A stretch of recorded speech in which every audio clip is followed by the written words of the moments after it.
for most people or for many people who are looking to take the next step in their career, professional and personal development, as well as people who are thinking about how they can gain a competitive advantage in the next step of their career journey. So from Titan R, I'll be telling you how to stand out in your MBA season.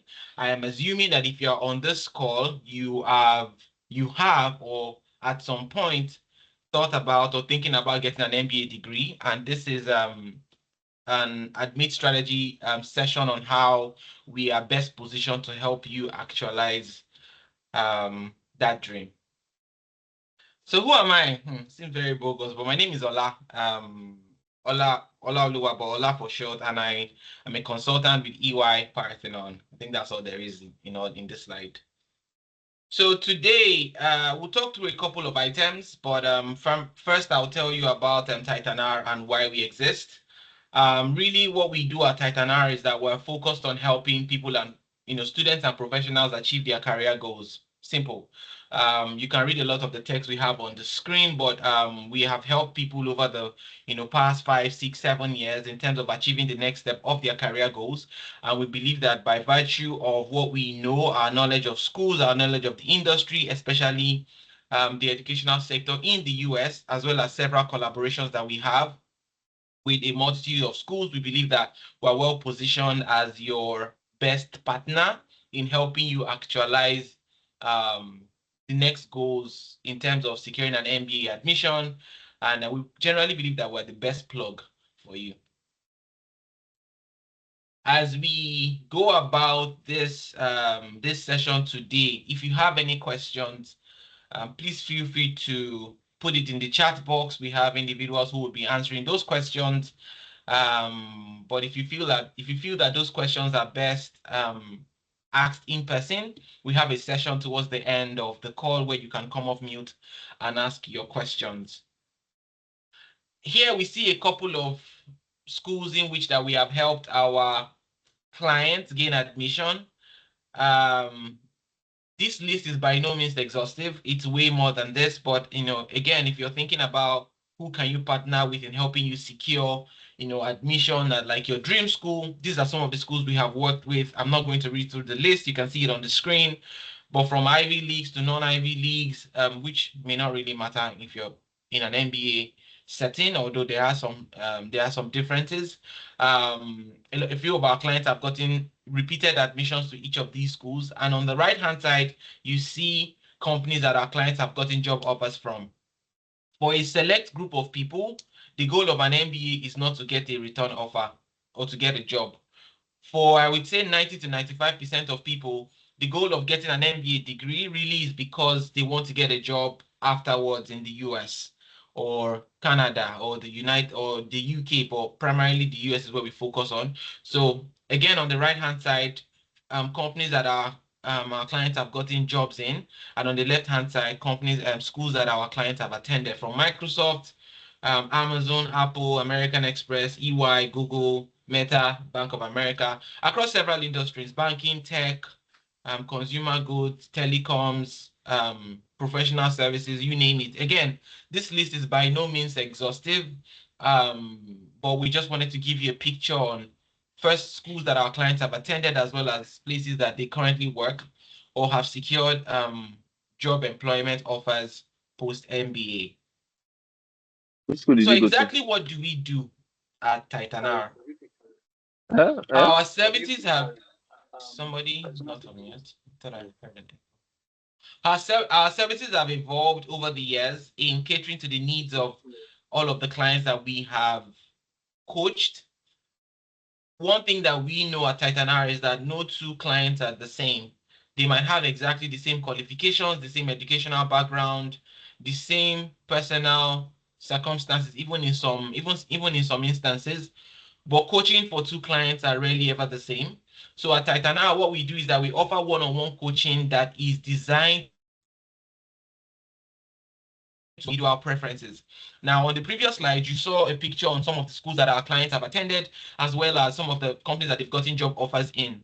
When two people come to us at Titan R and say, hey, I want to get an MBA, I want to grow in the next step of my professional journey, and these are my qualifications. I graduated from X school. I had X this in my GRE or GMAT. I have done, XYZ over the course of my career. I have professional interest in this. I have volunteered in XYZ. The point is that the point is that no two clients are the same. So what we do at Titanar is that we offer a one-on-one coaching service that is designed to cater to your individual needs. We know that these needs differ by client. Why are my words like this? We know that these needs differ by client, and we are well suited to adjust our coaching style to each client's unique experience to be sure that we're giving you the best. And also, as we have gone through the years, gone through the motion, several people that we have coached, hundreds of people, we're also proud to say that 80% of our clients have gotten full rights to top MBA programs. When I say top MBA programs, you can look at a lot of our focus is on the US, so you can look at top MBA programs in the US. We're talking top 10, top 20, top 30. 80% of our clients have gotten, full rights. Now, anyone here who is wondering full rights, what we mean by full rights is a full scholarship. Now, when you're thinking about an MBA program in the US, MBAs are generally expensive. Most people from Nigeria or from Africa or from anywhere in the world really don't fund an MBA out of pocket. Now, there are a few exceptions. For some people, the funding comes from their companies. The places that they are working will sponsor them for an MBA program and say, hey, go to this school, go and develop, a certain level of business acumen, come back and work for us. And those companies really are usually willing to sponsor and fund the entirety of that program. For another set, they approach the MBA program and they say, you know what, we're going to take a loan for it. And that's how they fund their MBA programs. For a majority of people, they come into the MBA program saying that, you know what, I want to get an MBA, but I cannot afford it. So I'm looking for a school that, in as much as that school serves and meets my professional needs, but a school that will give me a full ride. Full ride meaning full scholarship, full funding. And MBA programs, like I said at the beginning, are not cheap.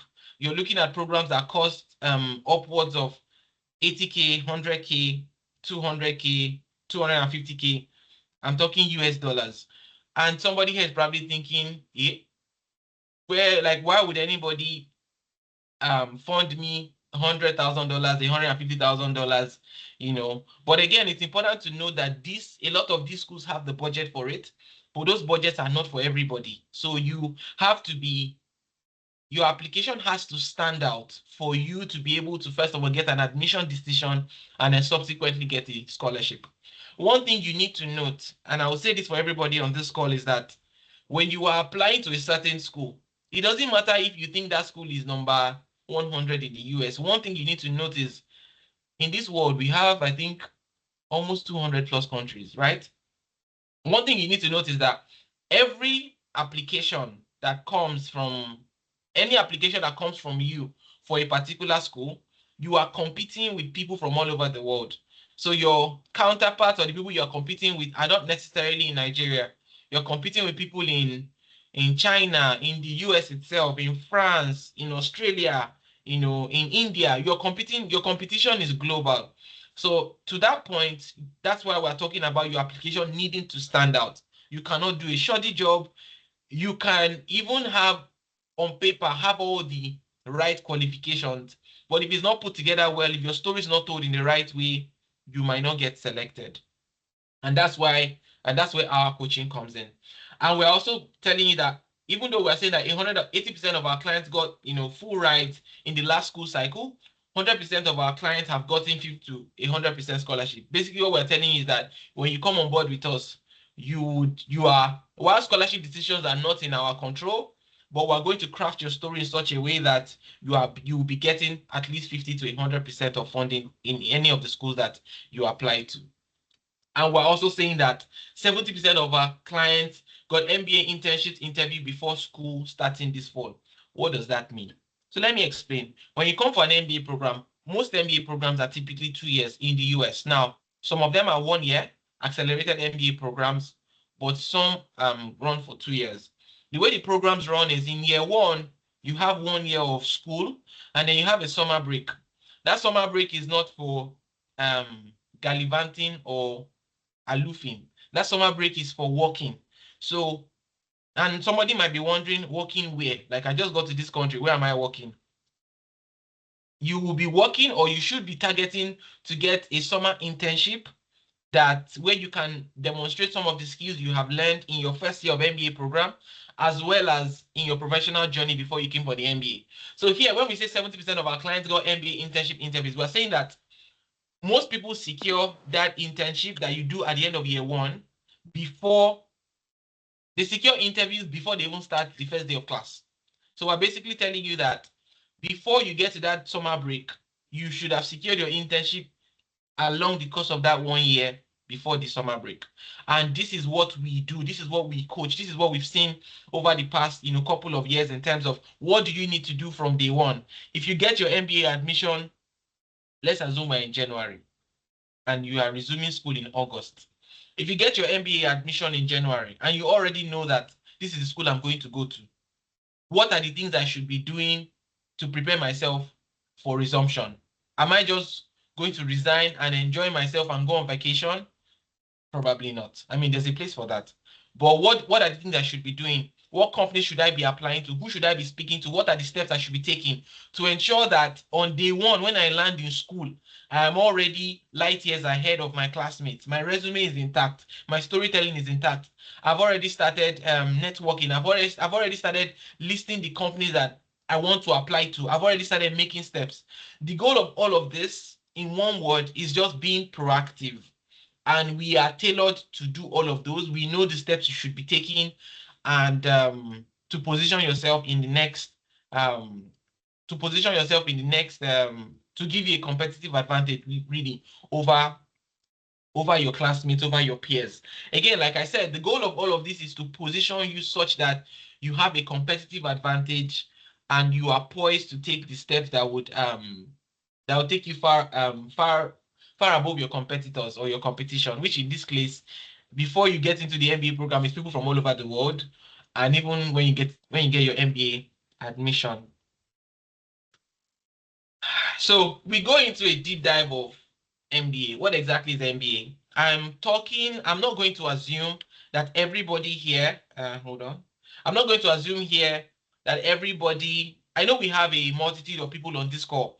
So from people who are remotely interested in an MBA program, to those who might have heard what an MBA program is, to those who already know what an MBA program is, and in fact, to people who already might have even gotten admissions.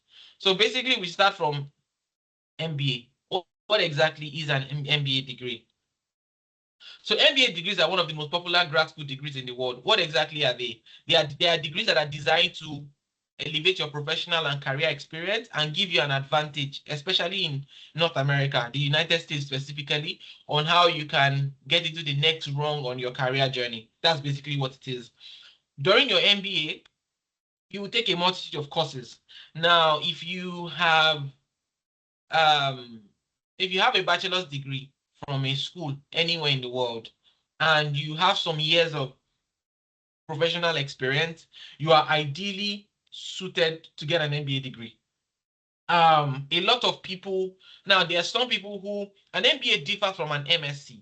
And somebody might be asking, oh, MBA, MSc, what's the difference? Are they not both masters?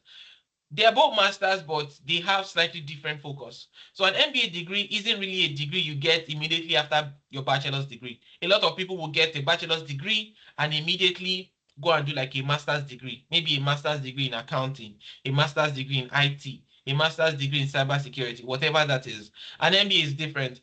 An MBA is business focused. What that means is an MBA is business focused. What that means is it is very business oriented. So if you're getting an MBA degree, you're thinking about, I want to grow in my career journey. I want to be able to take positions at like the leadership level. I want to think generally. Now, an MBA gives you that platform. Whether you are thinking about getting the next step in your career journey, whether you're thinking about, oh, I want to be CEO someday, what are the things I need to know? I'll give you an example. Let's assume you are working in the IT space, and I'm just picking tech as a generic example. Let's assume you are working in the IT space and you are maybe your cybersecurity analyst for your company. and you're thinking, this role, and maybe you've been in sessions, maybe even executive sessions, where your CEO seems to know a lot about cybersecurity or seems to know a lot about IT. And the next thing, that CEO jumps to financial planning, knows a lot about it, goes to taxation, knows a lot about it, goes to business planning, knows a lot about it. And you're thinking, how can this person have, so much knowledge about XYZ departments in a company?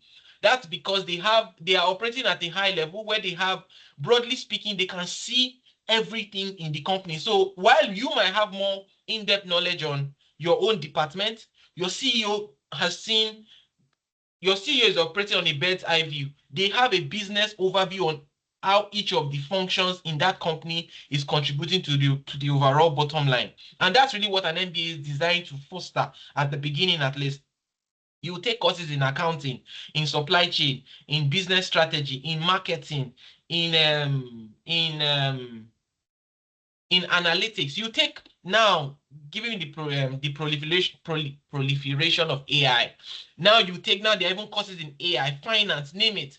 Again, the goal of an MBA is that you are well versed in several aspects of a business that makes you a well-rounded professional.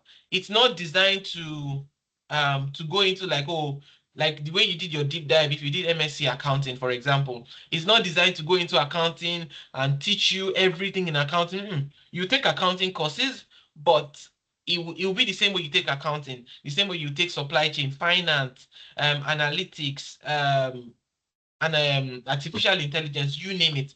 But an MBA is basically a bird's eye view into what are the elements of a business, what are the several elements of a business that make it successful. And so it's important for you, as you're thinking about growing in your professional journey, personal development, that you know what you are getting into and you know how you are best positioned to accomplish that journey. So basically, what are the main components of an MBA? Somebody is probably thinking, so this thing you've been saying since, like, what are the things I need to do if I want to get an MBA? I'll touch on each of these just very shortly, just because this is an hour and we're pressed for time. Number one thing is an undergraduate GPA. That is, what did you score during your undergraduate? Somebody here, and the reason why I keep saying somebody here is because I'm trying to preempt some of the unique situations that you might have. So you might also be thinking, this is a public forum, and maybe I don't want to ask a question if I don't want to seem stupid. So I'm trying to touch on several aspects that I believe may or may not indicate maybe your unique situation. Number one is undergraduate GPA. Somebody else is thinking, undergraduate GPA, my GPA was really bad. Like, does that mean I don't qualify? You qualify. There's a remedy for it. Next thing is standardized test scores. These are areas that are within your area. These are areas that are within your, they call it locus of control. That is, when they talk about standardized test scores, we're talking about GMAT or GRE. If you're wondering what GMAT or GRE is, think about if you are here and you're from Nigeria, think about to get into university in Nigeria, you have to do something called JAMB. For other people who might not be from Nigeria and are on this call, you had to do what we call an entrance exam in maybe when you were getting into secondary school or high school, depending on what the case is. Standardized test scores are basically general test scores that everybody takes from all over the world. When we talk about standardized, we mean that you're taking, usually they anchor on GMAT and GRE.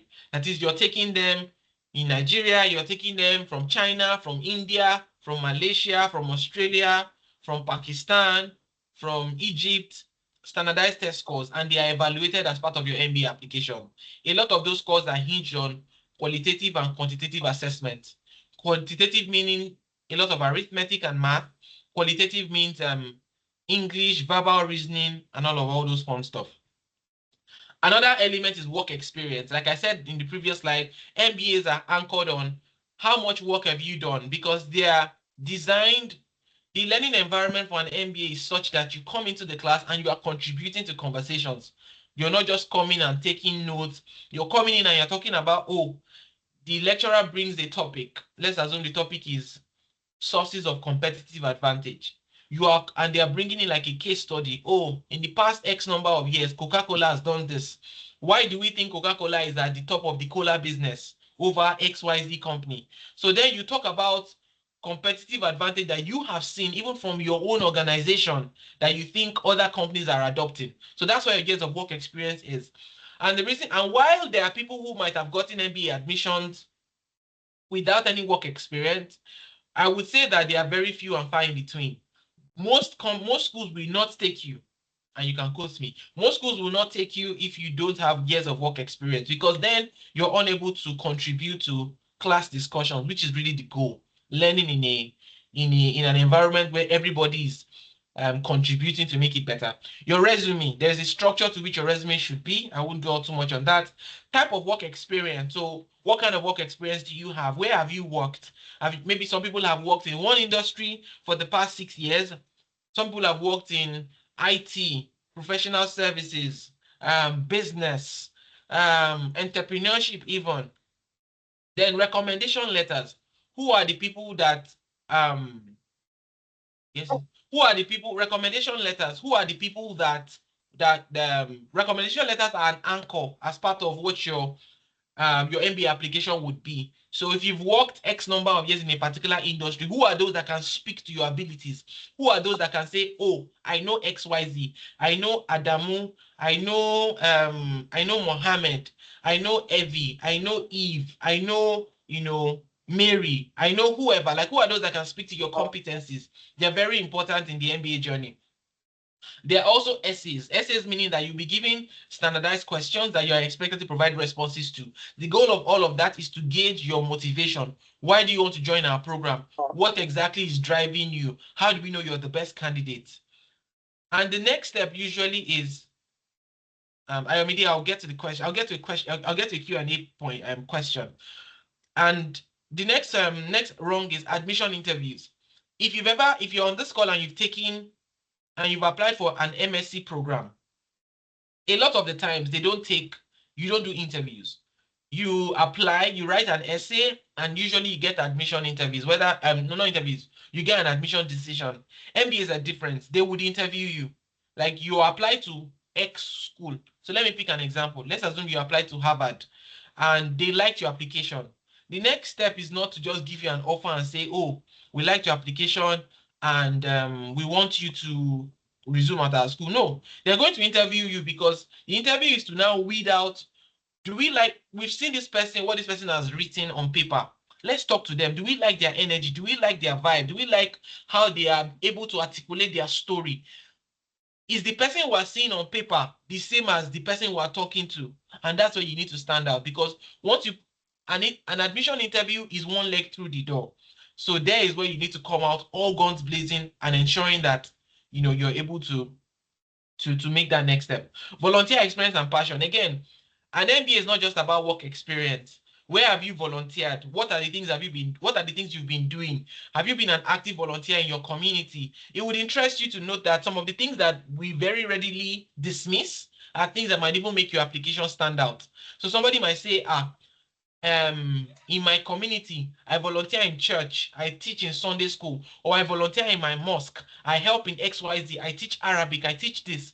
A lot of those things stand you out in your MBA application. It might be that you run a charity organization. It might be that you run maybe Just Us Girls platform, where you're catering to, maybe you're catering to people in your environment. It might even interest you that for people like in Nigeria, where you do NYSC, there's a lot of people teach. It might interest you that teaching experience, which a lot of us very readily dismiss, can be what will stand you out in your application.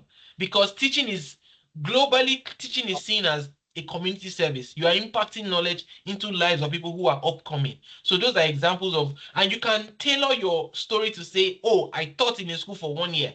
In your own eyes, you're thinking, is NYSC, they made me do it. But your MBA application can hinge on that particular teaching experience. The other thing is communication and interacting with schools, and then career prospects. I've dwelled a lot on this, so when we see it in subsequent slides, I might not go as in-depth if I've already touched on it here. Next, I'm going to talk about what is the range of class profiles in top MBA programs. A lot of MBA programs, when we talk about standardized test scores on the previous slide, we're talking about we're talking about the people that are going to be in the MBA program with you.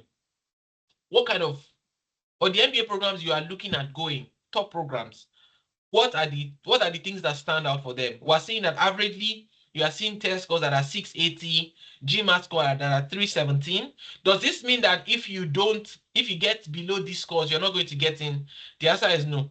You will get in or you can't get in, but there are other areas of your application that would have to be stronger. So if your test scores are not strong, other areas in your application will be stronger. Like if your test scores are lower than the average, then maybe your undergraduate GPA is good. Maybe your work experience is solid. Then average undergraduate GPA 3.4 over 4. A lot of schools all over the world have a different metric system for grading undergraduate GPAs. Some countries have over 5, which is prevalent in Nigeria. I know we have over 6 over 7, but in the US the scale is over 4. What that means is whatever it is that your undergraduate GPA is, there's a scale to convert it to over 4 to know where that stands. Again, does that mean that if you have underneath any of these average scores, average numbers you're seeing here, you won't get in? That doesn't mean anything. But that means that if one area of your application is not in the average range, another area of your application should ideally compensate for that. Average years of work experience, 5 years. Some people below 5 have gotten, some people above 5 have gotten, but we're just giving an average number here. Average age of enrollment is 27 years old. Does that mean that if you're older than 27, no hope for you? The answer is that's not what it means. As well as if you're younger. We're just speaking in terms of numbers here. So if you're in a ballpark of 27, 28, 29, people have gotten MBA admissions at 30, 34, even 35. So again, it's open, but we're just giving an average number here. So I'll go into specific questions. How important is the GRE in the MBA admissions? It is important. And I will explain why. It's important because in your MBA application, the schools are looking at, okay, we are admitting, say, 100 people from maybe 20 countries, right? How do we know that they can cater to the rigors of the MBA program? The MBA program is very intensive. It requires a lot of rigor academically. So the schools are thinking we need to admit people who are well suited to take care and who can stand the rigors of the program. And one of the ways that they assess this is through the GMAT or the GRE. It's very important. So you're thinking about when I am applying for my MBA programs, I need to put in more effort to ensure that I get a good score. 700 plus is very competitive. 320 plus is very competitive. A lot of people may not get these scores, but we're just giving an average number in terms of how important are they. In terms of your MBA application, they are very important. Here where you see a high score can offset a low GPA, what does that mean? That means that if your GPA is low in your undergrad, but you get a very high score in your standardized test scores, it can offset it. Offset meaning that it can compensate. So if your score is very low in your undergrad, but you score very high in your GRE or GMAT, you can tell by that you're telling the school that even though I scored low, I'm very smart, and anything can happen that could have made you score a low undergrad. So you're basically compensating for that. Another question. So now I'm in basically like general Q&A questions. Do I need a business background to pursue an MBA? Now, in previous slides, you had seen something called Master of Business Administration, which is the MBA. Somebody's probably thinking, I don't know anything in business, so I've been doing IT since I left school, or I'm a tech founder, or I'm this and that. The answer is no. You don't need a business background to pursue an MBA. All of the things you'll be taught in an MBA class will be taught from scratch. All of the things you'll be taught will be taught from scratch. So think about those who show up for an MBA program. From somebody who is very business minded, that is, they've done maybe accounting, business administration, finance. In an MBA program, you have musicians, you have doctors, you have nurses, you have teachers, you have engineers, you have scientists. I'll give you an anecdotal experience. In my own MBA class, I had a fighter pilot, that is somebody who flies military jets for the US Air Force. I had another person who had gone on tours in Kosovo, that is military. US tours. I had somebody who had gone on, there's this program called, I forget the name now, but it's like a Teach for America program. She had been seconded as a teacher in Paraguay, a country in this Central America also, to go and teach for years. I had somebody who had been a marketing person. I had somebody who has, if you have Netflix or HBO, somebody who does script writing or HBO, Netflix. She was in my team, not just in my class, in my team. So that is just to tell you that the people who get admissions to MBA program is not that, oh, I've worked in the bank, so it's sure for me. Well, you might get in, but I'm just telling you that your background does not matter. In fact, your background might be an advantage for you because when your background is very varied, they will probably select you because they're like, this person, I like this person's background. Let's bring them in because their perspective on business will be different from somebody who is a core business person. Let's go into another question. How important is early application? For a Titanar, we'll say that is extremely important because when you are applying early round to any of these top schools, you have a higher chance of getting accepted. What that means is that if you see school A and you say, I want to go to this school, and you're applying early, now schools have several rounds. Many times they have something called early admit. They have round 1, round 2, round 3, and rolling admissions. Now, these 5 things I've listed vary for different schools, but they are very common. Round 1, round 2, round 3. But a lot of them have something you called early admit. Early admit meaning that um, even before round 1, I'm applying to this school.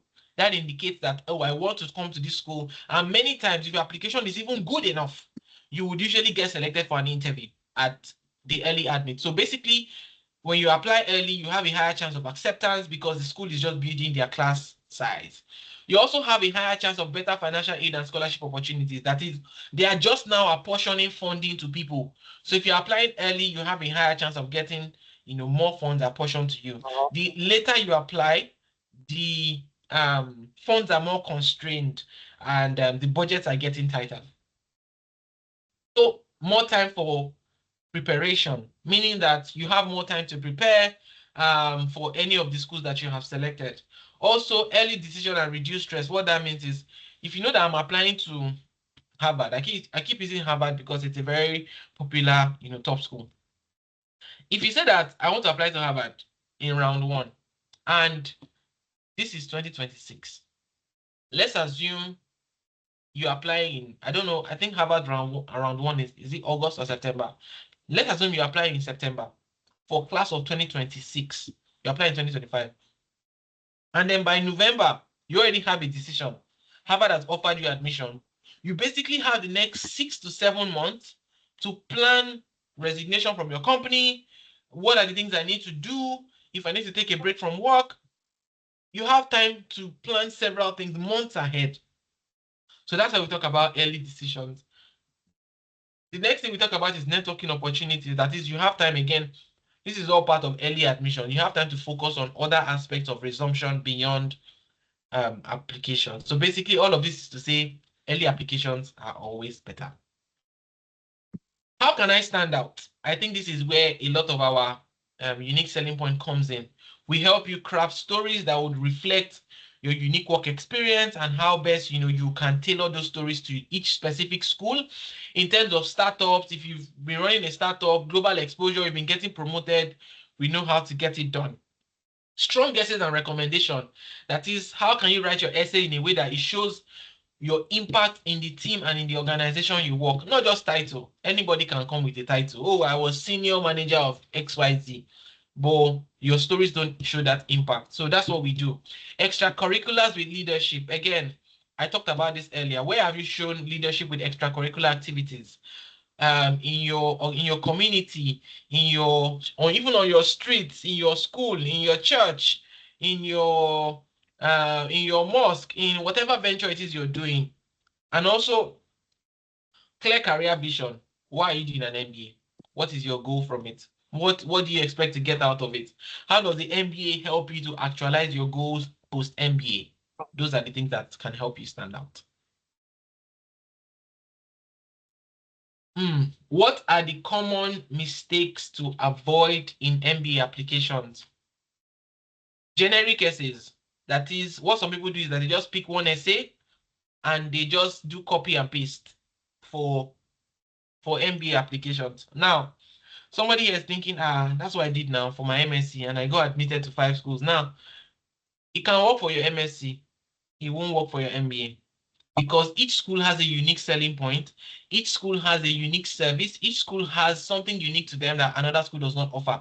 So while a school might be maybe strong in supply chain, another school is strong in finance.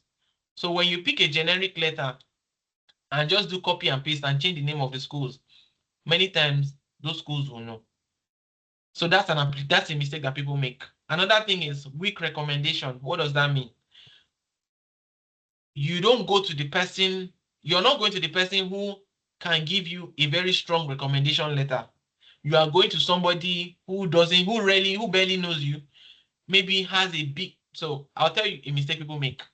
Maybe instead of going to their manager who work directly with them, supports their dream, and can give them a strong recommendation letter, they instead go to the CEO of their company who doesn't know them, has no insight to the work they've done, and just gives them one generic letter of, oh, I'm recommending XYZ to an MBA program in your school.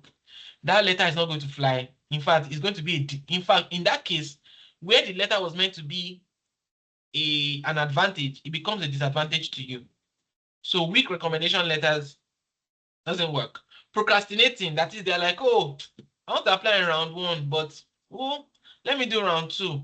Oh, let me do round 3. For whatever reason, whether you're chasing perfection, whether you're chasing XYZ, applying in round 3, your chances are much more slimmer.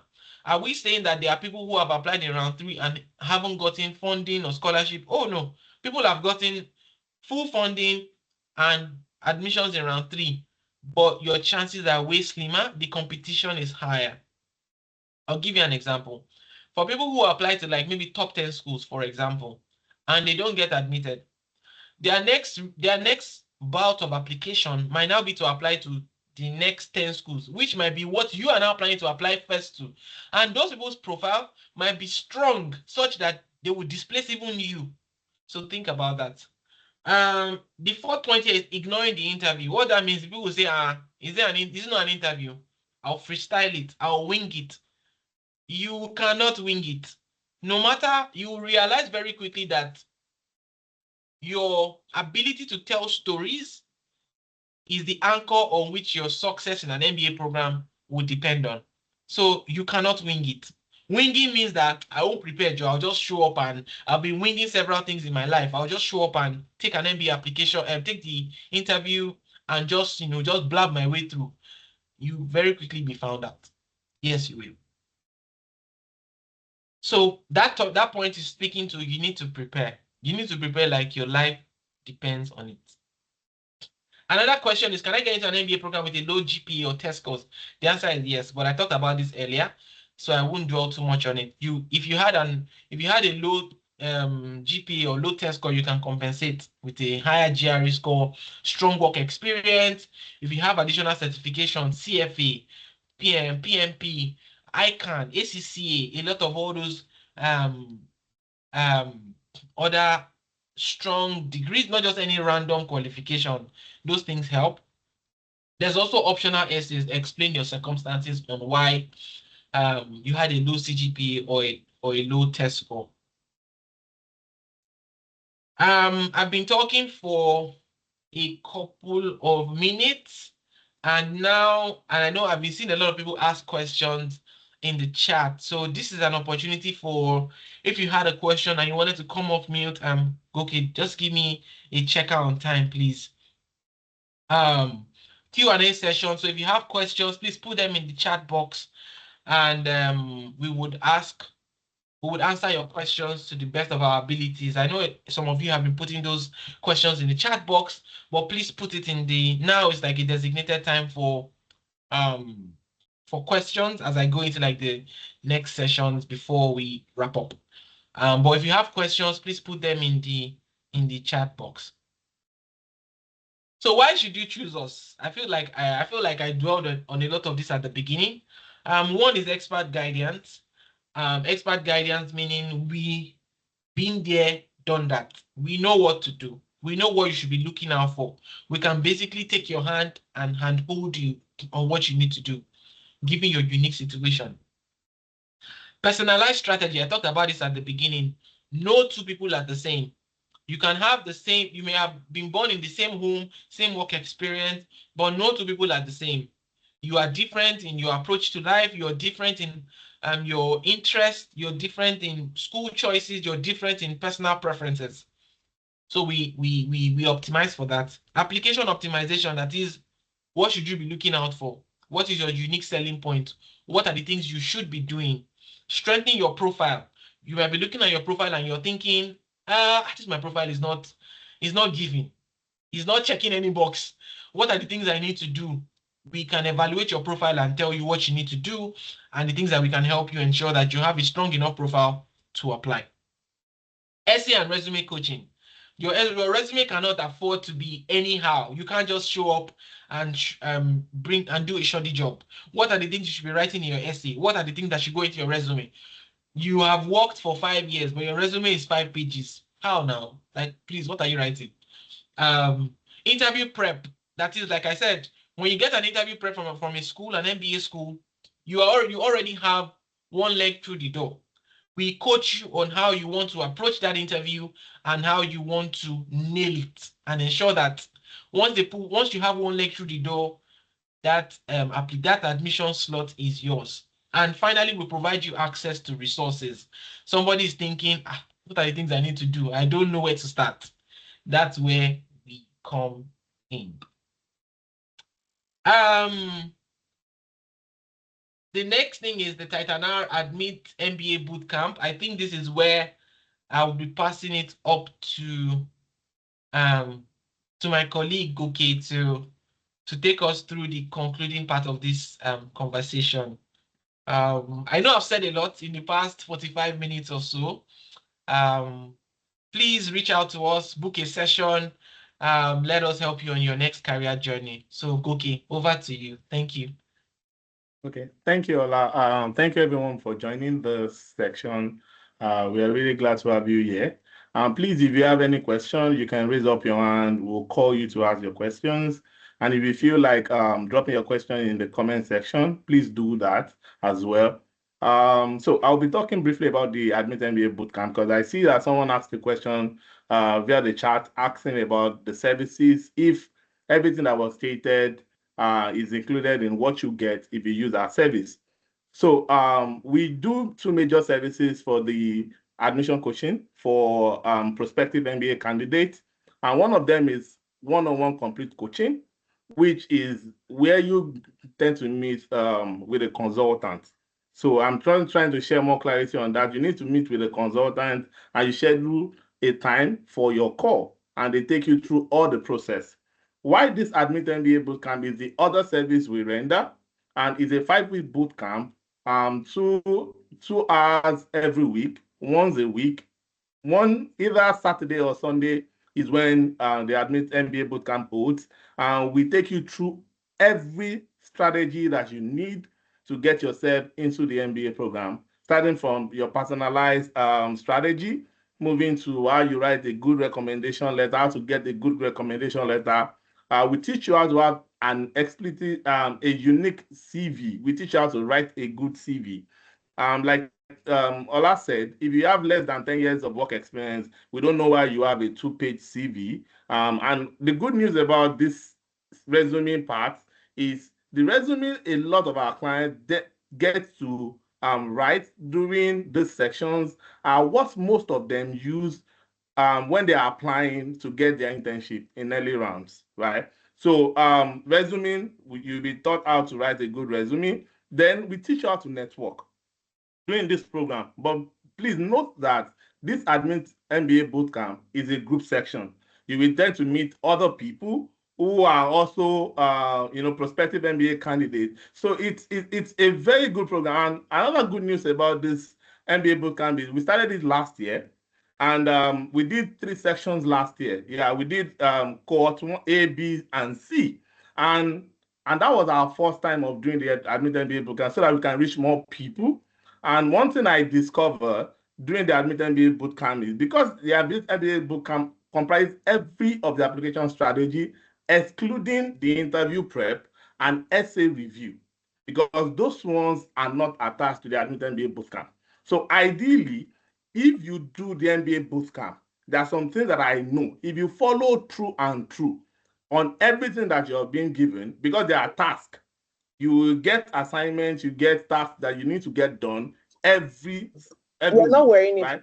Else. If you follow through every of this that I've mentioned, from our last His bootcamp, we name is discovered that everyone who did, Kolawole.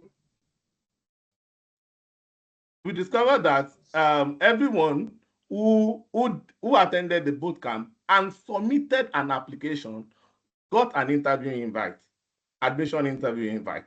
And I know someone who actually applied to just one single school, just one school, and he got an interview invite. To me, that is the work of the Admit MBA bootcamp. It will get you to that space.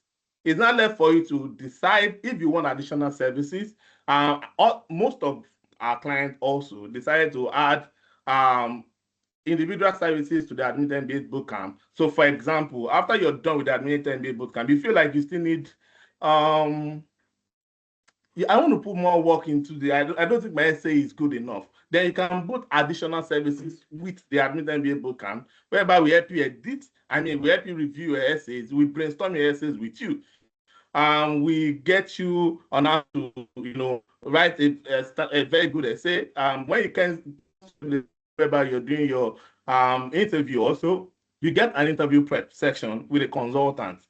These are exclusive service that is not attached to the MBA bootcamp. But trust me, from my own understanding and what I've seen thus far, I will tell you that if you are trying to get into an MBA for next year, Admit MBA bootcamp is one thing you should try and join. We'll be commencing this Admit MBA bootcamp sometimes in August. But the specific date will be sent to you. Why? Because we want each one that wants to apply in early rounds. Like Ola said initially, there are some schools like Harvard, Columbia, Yale, Chicago, both. They all have their deadline in the first week of September. So for people who will be joining the Admit MBA bootcamp, who also want to apply to these top schools, it's ideal. So I think the first cohort of the Admit MBA bootcamp for this year is advisable for these people. So we'll be starting in sometimes in August, and trust me, I think we'll be dropping the link for you to register and show interest in the boot camp in the comment section. You can check that. You can just, show your interest, and after you've done that, we'll get in touch with you. We'll also be giving you a pricing for it. We've not actually set a price for it this year, and at the same time, we have one. In fact, there are some people who actually who have already benefited and will be partaking in this Admit MBA bootcamp this year. Those are people who registered and showed interest when we are celebrating our 6 years anniversary sometimes last month, and some people actually got some few discounts, and some people got few discounts for the Admit MBA bootcamp, and it will start pretty soon. I will tell you, if you don't know or you want to take your admission to a top and a more higher level, I will suggest that you register for this bootcamp. It's well equipped. You get a lot of resources. You will get a lot of resources, and trust me, another benefit is the people you will be working with, other prospective MBA candidates. You have like minds. You have people to run to. There's a closed section. There's a closed community where you guys can communicate on WhatsApp group and share ideas and give each other heads up about what you need to do. The next slide. I don't think I have control of this slide. Oh, Ola, I think so. The next slide has the link to the Admit MBA bootcamp, which has also been included in this slide. And finally, yes, these are some of the things you get from the Admit MBA bootcamp, the application strategy that I earlier said, the effective networking techniques, and the likes. And If you also want to speak with a consultant and you're pretty not sure when you want to apply or what you want to do, we'll be including a link for you to book a free section with a consultant. And please do so. You get to speak with a consultant and you can ask questions. If you feel like you want more than the Admit MBA book, and maybe you want to inquire more about the one-on-one services also, book the session and you get to speak with a consultant. I will give you every necessary information you need for your admission and your MBA application.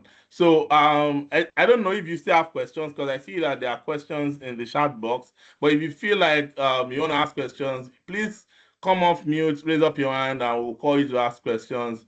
I think yes, we'll be having other follow-up series this year.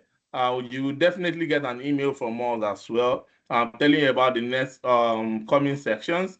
We don't know, maybe we'll be having sections with school this year. Last year we had a section with Fisher College of Business. Some people were able to, get a waiver for the application during those sections. We are not sure, maybe we're having that this year, but definitely look out, be on the lookout for our emails. And if you still want to go over this video, maybe after you just feel like, oh, there's something I need to, verify from this video. This video, you will get a link to watch it on YouTube. You can as well go to our YouTube channel to watch the videos and other videos that we've done in the past about MBA application strategy. I don't know if you still have questions. Do I book a session through this link? No, that initial link is for the link you quote is for Adult MBA Bootcamp. You can show interest with that. The profile evaluation section link is posted as well on the link. I'm doing that again. Use that one to book a section to speak with a consultant. Do you have any? I don't know. Maybe you have any other question. Thank you guys for joining. We really appreciate. You can reach out to us via email at anu@eternalconsulting.com or services@eternalconsulting.com. Follow us on LinkedIn. Follow us on Instagram. Like I said, book a section, and we wish you all the best in your application for 2026. I don't know. It seems like nobody have questions. I think maybe we answered almost all your questions then. Oh, okay. In absence of any question, feel free to drop off the call. And if you have further questions, you can still wait while we attend to those questions. And another thing I noticed, which if it was another consultant that was on this call, he or she will definitely tell you that when you're having a video webinar, it's always good to put on your camera, at least show it. It's very important for people who will be attending schools sections. Maybe you'll be having sections with different schools in the next couple of weeks. Please, when you are in those live sessions, try as much as possible to put on your camera. It helps. It helps a lot. It's part of the networking techniques that you need to know. It's very, very important you exhibit some of this stuff. I don't know. In absence of further questions, thank you once again for joining, and do have a great week ahead.